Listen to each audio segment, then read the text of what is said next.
La preparación de un debate de competición. En equipo para ir a torneos de debate. Ante una cuestión, una proposición que puede ser de hecho, de valor o de acción, susceptible de tener un posicionamiento a favor de dicha proposición o en contra de dicha proposición. El primer paso, aunque seamos un equipo, es una reflexión individual y una ligera investigación, información de qué nos están preguntando. Es mejor hacer una reflexión individual antes que la lluvia de ideas, porque a veces en la lluvia de ideas nos vamos pisando unos a otros y impedimos que algunas personas tengan su propia creatividad. Mejor primero pensamos individualmente y luego ya, segundo paso, reunión en equipo. Reunión en equipo para hacer una lectura de la proposición, de la cuestión que nos plantean. Pero una lectura, un análisis palabra por palabra de dicha proposición. Palabra por palabra para ver las palabras claves, los conceptos que hay interesantes, qué ideas directas se esconden, qué ideas indirectas podemos sacar a la luz para dar importancia a ciertos planteamientos que luego expondremos. Y eso se hace interpretando a la vez que argumentando dichas palabras. La operación de interpretación, la hermenéutica, no es una actividad distinta al análisis argumentativo. Es imposible que yo interprete una palabra sin a la vez ya estar proyectando posibles argumentaciones que le pueda sacar partido de las ideas que esconde dicha palabra. Entonces, a la vez que estoy interpretando cada palabra, ya estoy argumentando, y viceversa.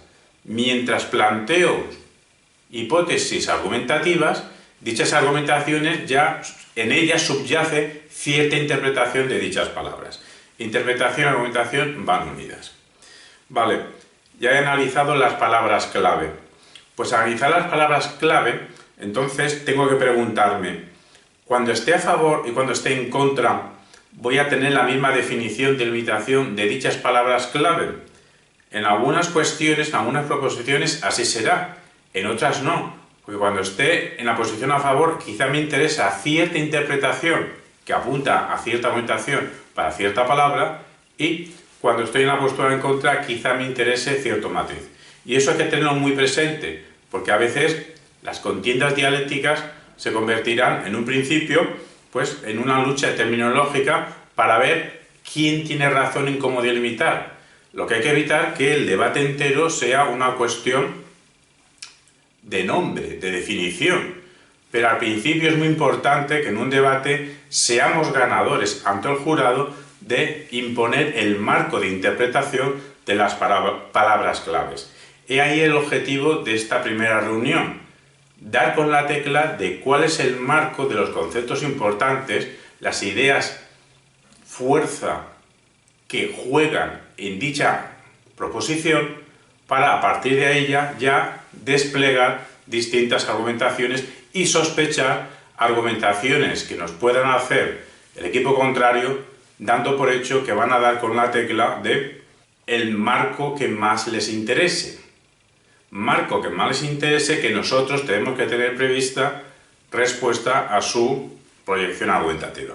Y ahora sí, una vez que hemos leído palabra por palabra, la hemos analizado, sabemos las palabras clave, las hemos enmarcado en ciertas ideas, tanto a favor, lo mejor que se puede pensar delimitar un marco a favor, lo mejor que se puede pensar delimitar en contra, ahora sí ya cuando en equipo lanzamos una lluvia, no de ideas, sino una lluvia ya incluso de líneas argumentales. Llega un momento, si no en esta primera sesión, al menos en una segunda reunión de equipo, que toda esta batería de líneas argumentales tenemos que semifijar algunas, un par, dos o tres de ellas, tanto a favor como en contra, para pasar ya al siguiente paso. El siguiente paso es la investigación, leer artículos que vengan al caso, recientes, y también leer libros. Cuanto más y mejor leamos libros, artículos que tengan que ver directamente con el tema en cuestión, más información tendremos para a partir de ahí sacar datos interesantes e ir concretando las líneas argumentales. Así pues, en esta fase bibliotecaria, la labor principal será detectar la bibliografía principal, lo que todos los equipos deberían leerse. Pero no nos podemos quedar en eso, porque entonces sí, conocemos lo que los otros han leído, pero también si los otros han cumplido con su labor investigadora, también habrán leído lo que nosotros hemos leído. Entonces también tenemos que localizar una bibliografía secundaria más original, que solamente sepan verdaderos expertos en el tema, dando por hecho de que nuestros rivales, si han profundizado menos que nosotros, pues desconocerán dichos contenidos bibliográficos. En realidad, para preparar un buen tema para de cara a un torneo, si dispones de 2 meses, pues deberías leerte 3 o 4 libros a favor y 3 o 4 libros en contra. Cuando a veces solo dispones de 15 días o incluso una semana, pues entonces tienes que leerte esos 7 artículos a favor y esos 7 artículos en contra. Se trata, en función de tu tiempo, de tu disponibilidad, de una lectura extensa, todo lo que puedas, que venga a cuento, e intensa, de calidad profunda, una lectura crítica en la que ya vayas acumulando datos, tanto datos objetivos que puedan ser elementos probatorios, como conceptos importantes que a partir de los cuales se pueda concretar líneas argumentales. Bueno, en realidad ya tenemos 2 o 3 líneas más o menos fijas. Tras las lecturas, cuando las fijaremos del todo, o inventaremos una nueva a partir de la lectura, si es que nos ha suministrado a un contenido importante. Pero todo eso hay que organizarlo. Es que a la vez que se lee, se va organizando entre todo el equipo, aunque hay una persona responsable, un dossier.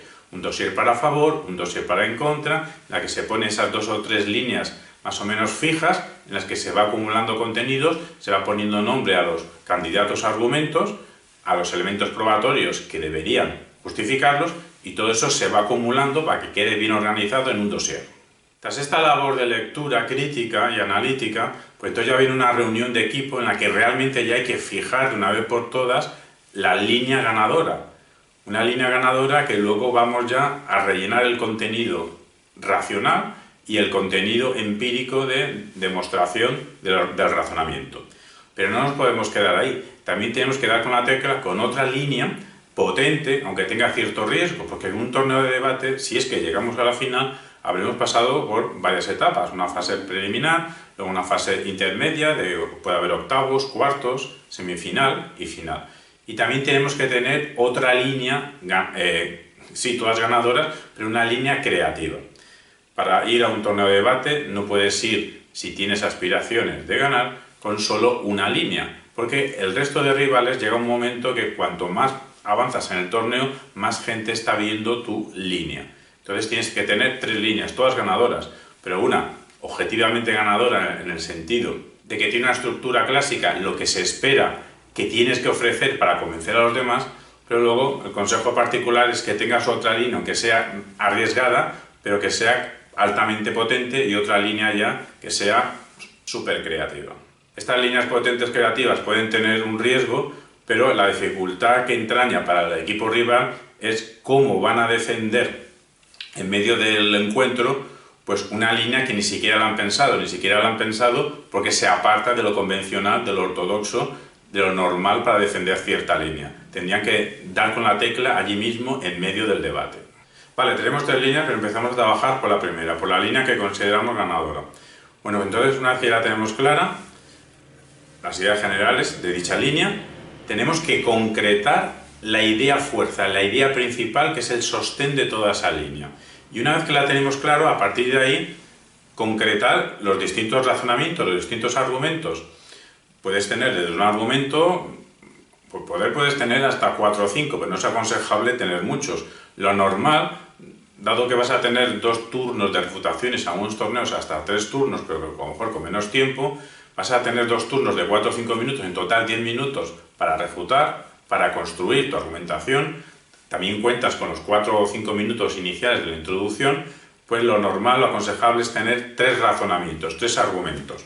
Entonces no nos liemos, he dicho que la línea entera tiene una idea fuerza, pero luego si hay 3 argumentos, cada argumento concreto, cada razonamiento tiene que tener su propia tesis particular, su razonamiento que explica dicha tesis, y ahora la labor del equipo, una vez que sabemos esta tesis de este argumento, aparte de la idea fuerza, pues tenemos que buscar elementos probatorios, evidencias de dicho razonamiento. Algunos de esos elementos probatorios, de esas evidencias, ya los tenemos localizados en esa lectura inicial potente que hemos realizado. Es que a partir de ahora, una vez que ya hemos fijado esa línea ganadora, tenemos que continuar la lectura, tenemos que profundizar más, tenemos que seguir buscando artículos, libros, y ir armando con claridad el razonamiento, breve, sencillo y comprensible, y una batería de evidencias que se van organizando. Todo esto se clasifica en el dossier. Se clasifica la línea A en concreto con los 3 razonamientos que se tiene, cada uno con su nombre o su numeración para poder identificarlos, y cada argumento tiene que tener al menos una evidencia potente. Lo ideal es tener más evidencias y ir sacando unas y sacando otras en función de lo que nos están diciendo los rivales. Pero esas evidencias tienen que estar ordenadas bajo cierto criterio y eso se va acumulando en el dossier bajo cierta organización. Las evidencias no puede ser cualquier cosa, no porque algo salga en el periódico y sea un contenido, eso ya es una evidencia de algo, porque ¿quién dice ese algo? Aquí lo que se trata es evidencias que sean fuentes autorizadas en función del tema que estemos tratando y fuentes recientes, sobre todo cuando son de datos. Por muy bueno que sea el dato que tengamos, si otra persona tiene sobre el mismo fenómeno otro dato, pero de un organismo autorizado, institucional, pero un dato más reciente, pues su dato, si es más reciente, tumbará nuestro dato.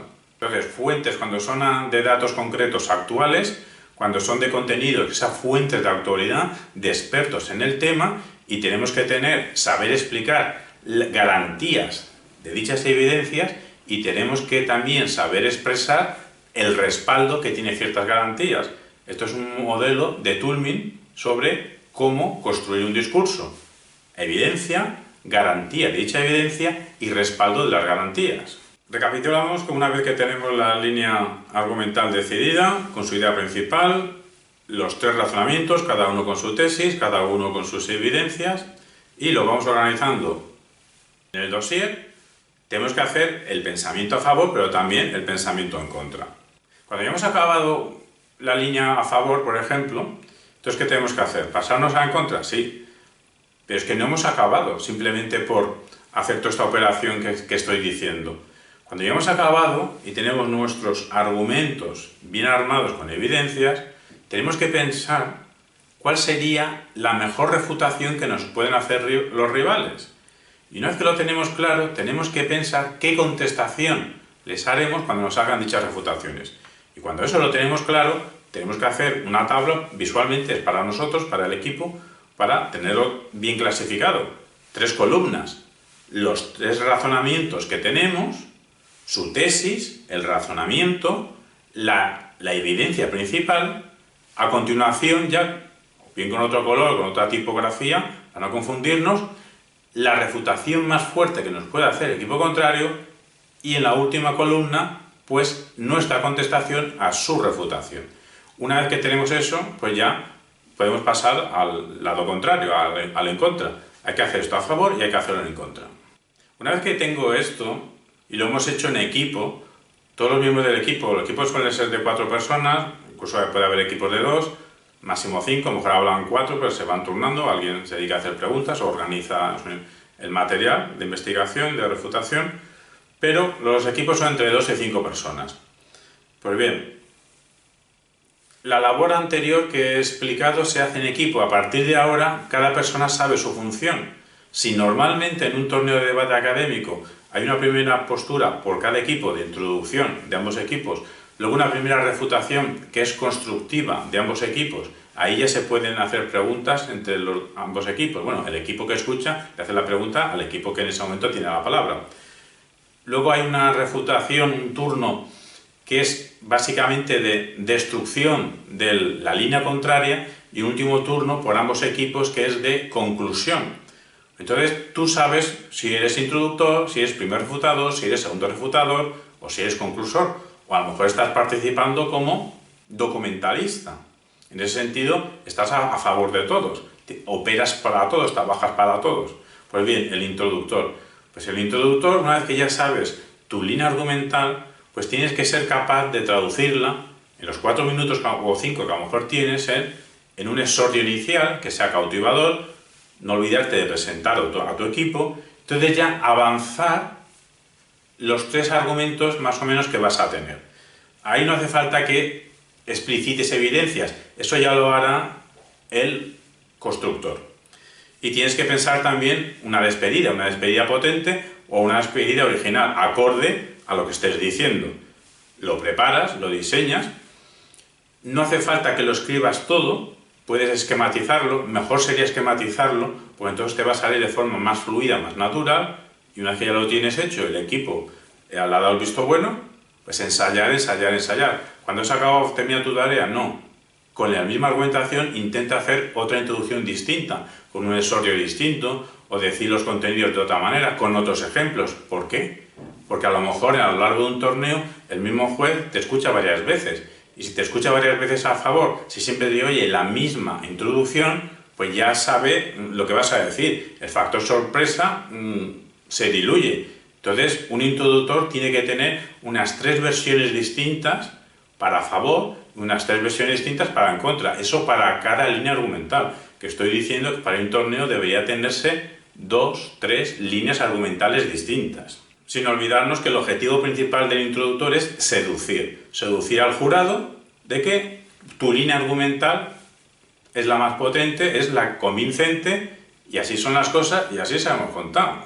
El primer refutador en su tiempo, si tiene unos 4 o 5 minutos, pues tiene que dejarse un espacio, porque luego en el encuentro de verdad dedicará los primeros 30 segundos a hacer una sintética refutación de la idea principal del equipo contrario.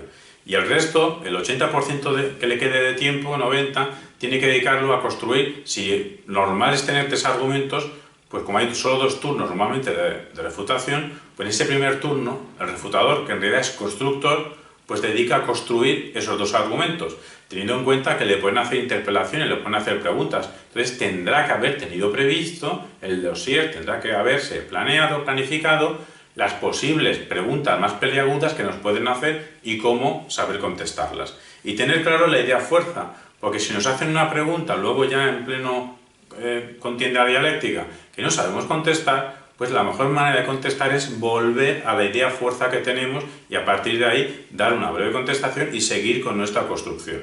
Y una vez que tenemos ya aclarado el esquema de cómo vamos a construir, con qué ejemplos, tenemos que elegir las evidencias que vamos a emplear y tenemos que tener varias opciones, porque depende el rival, si a lo mejor ya lo hemos escuchado antes, ya sabemos qué estilo tienen, pues emplearemos, o el estilo de los jueces, si es que ya les hemos oído, emplearemos ciertas evidencias o emplearemos ciertas otras, de un tono u otro. Y eso hay que tenerlo preparado, y una vez que lo tienes preparado, pues ensayar, ensayar, ensayar, ensayar. Nos vamos ya al segundo o último refutador. A veces hay 3 refutaciones, pero normalmente suele haber 2. Entonces el segundo refutador es el último refutador. Aquí cambia un poco el orden en el sentido de que en el primer refutador refutaba algo y luego construía mucho, y el segundo refutador, o último, lo que hace es construir poco y refutar mucho. Y hay que empezar construyendo, porque si empiezas refutando y dejas para el final la construcción, si tú estás hablando en el último lugar que después de ti van los conclusores, entonces no has dejado oportunidad al equipo contrario de hacerte una pregunta, porque ya no les queda tiempo y el siguiente turno son las conclusiones y ahí no se pueden hacer preguntas. Entonces, para hacerlo elegante hay que dejar oportunidad al equipo contrario que nos haga preguntas. Entonces el segundo refutador empieza, el argumento que le quede, empieza por construirlo, lo expresa, lo comunica, contesta preguntas, y entonces si tiene 4 o 5 minutos, pues lo tiene que explicar en 30, 40, 50 segundos, tiene que dejarse calcular a una o 2 preguntas que le vayan a hacer, y el resto del tiempo, que se le quedan 3 minutos, 2 minutos y medio, pues ya refutar, refutar, refutar. Esa labor refutadora no la puede preparar de antemano, en el sentido de que no sabemos lo que nos va a decir el equipo contrario, pero si hemos realizado una buena labor investigadora, una buena labor de equipo, sospecharemos por dónde irán los tiros del equipo contrario, sospecharemos cuál es el marco normal que debería o podría tener el equipo contrario. Y ante ese marco enmarcado, las ideas principales que sospechamos que puede tener el equipo contrario, pues sí que deberíamos tener preparada ciertas líneas de contestación, que luego se cumplirán o no se cumplirán, pero cuanto mayor sea la preparación que tengamos, más eficaces seremos a la hora de contestarles, de criticarles, de refutarles, de desmontar su línea. Y de la misma manera que el primer refutador, una vez que lo tiene todo claro, tiene que ensayarlo, pues el segundo refutador y último, aunque solo tenga que explicar un argumento, tiene que ensayarlo igualmente, calcular qué evidencia va a decir, cómo lo va a razonar, cuál es el ejemplo que va a poner, y ensayarlo, ensayarlo, ensayarlo. porque si solo dispone de 30 segundos, porque luego se tiene que dejar tiempo para responder y luego tiene que dejarse tiempo para refutar, tumbar la línea contraria, como para ese único argumento que tiene que decir, tarde el 80 o 90% de su intervención, luego no, apenas le queda tiempo para su propia refutación. Y es más, tiene que haber escuchado el segundo refutador a su primer refutador de su propio equipo. No sea que el primer refutador se haya olvidado de algo súper importante y entonces tienes tú como último refutador organizar tu tiempo, decir eso tan importante y decir también lo tuyo. A lo mejor lo tuyo en ese momento tienes que decirlo de forma más sintética. Pues tienes que decirlo, sintetizar y de forma clara, contundente y lo principal. Y siempre es mejor exponer una sola evidencia muy potente que decir 20 evidencias, que lo único que vamos a conseguir es marear al jurado, marear al otro equipo, cuando nuestra idea a lo mejor ya queda clara en los primeros 10 segundos. No hace falta estar un minuto entero evidenciando algo que ya está claro. Una buena evidencia potente es mejor que 7 o 8 evidencias, sean potentes o no potentes. Y el último turno es el del conclusor. El conclusor tiene que hacer un resumen sintético de lo que ha pasado ahí, enunciando ambas líneas de argumentaciones, enunciando cómo tu equipo ha sabido desmontar los puntos fuertes del contrario y cómo los puntos fuertes que quedan encima de la mesa dialéctica son los de tu equipo. Para eso, tú debes saber muy bien, es una obligación tuya como conclusor, tu línea argumental. Entonces, lo mejor es tener láminas, tener fichas, tener tarjetas ya hechas, en la que media tarjeta está rellenada con tu propia línea argumental de a favor o en contra en otra tarjeta distinta, conforme tu equipo va explicando la introducción, la primera refutación, la segunda refutación. Si se olvidan de algo, de alguna evidencia que habíamos pactado decirla, entonces tachas para no tú decir algo que en realidad no se ha dicho, o si había 3 argumentos y tu equipo solo explica 2 argumentos, de tu esquema lo tachas, no sea que vayas a decir algo que no se ha dicho en el encuentro, porque el conclusor tiene que resumir, pero no puede poner argumentación nueva. Eso es motivo de penalización. Y en esa tarjeta tienes que dejarte espacio para, una vez en el encuentro, ir apuntando brevemente la línea contraria e ir apuntando cómo tu equipo pues, va desmontando los argumentos del equipo contrario. Entonces, tu labor preparatoria como conclusor es, si tienes 4 minutos, pues organizarte en cuánto tiempo, tienes que dejar la mitad de tiempo para enunciar lo del otro equipo y cómo tu equipo lo desmonta, y luego la última mitad tienes que dejarla para recordar lo que tu equipo ha dicho. Pues esa es tu fase preparatoria, saber decir en 2 minutos la línea argumental. Lo que pasa es que luego, en la puesta en escena, tienes que tener en cuenta lo que realmente se ha dicho o no se ha dicho en el encuentro, para que no digas algo que no se ha dicho. Y ensayar, ensayar, ensayar. Cuando ya hemos terminado todo esto, pues ya tenemos esa línea ganadora. Normalmente los equipos a veces hacen una sola línea. Nosotros recomendamos varias líneas. Entonces, todo este proceso que hemos hablado es para una sola línea, a favor y en contra. Pues entonces, lo mismo, hacia esa segunda línea, potente, quizá con cierto riesgo, y cuando acabamos con una tercera línea, creativa.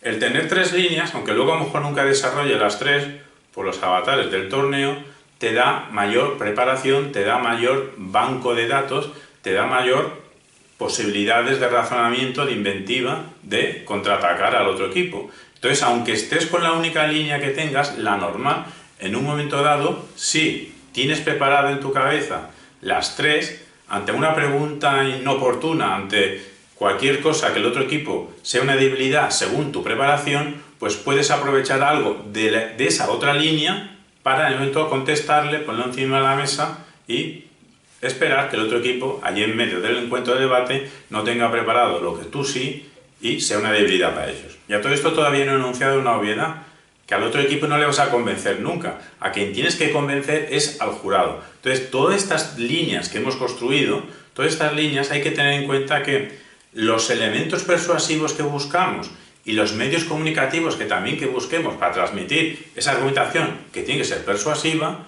pues a quien tendríamos que persuadir es al jurado, a los que nos están escuchando. Nuestra labor ante el otro equipo simplemente es escucharles, detectar sus debilidades, enunciar sus puntos débiles, contraatacarlos y hacer ver que la línea constructiva que queda encima de la mesa de dialéctica es la nuestra. Y todo esto precisa análisis, esquema, ensayo, mucha lectura, mucha investigación previa y trabajo en equipo. Un equipo de debate es una comunidad de conocimiento, es una comunidad de indagadores, es una comunidad de dialogantes, es una comunidad de pensadores. De ahí que la actividad del debate de competición, por su triple característica de actividad deportiva, actividad pedagógica y actividad cívica de construcción de ciudadanos, pues es una de las mejores actividades que se puede hacer en el ámbito intelectual.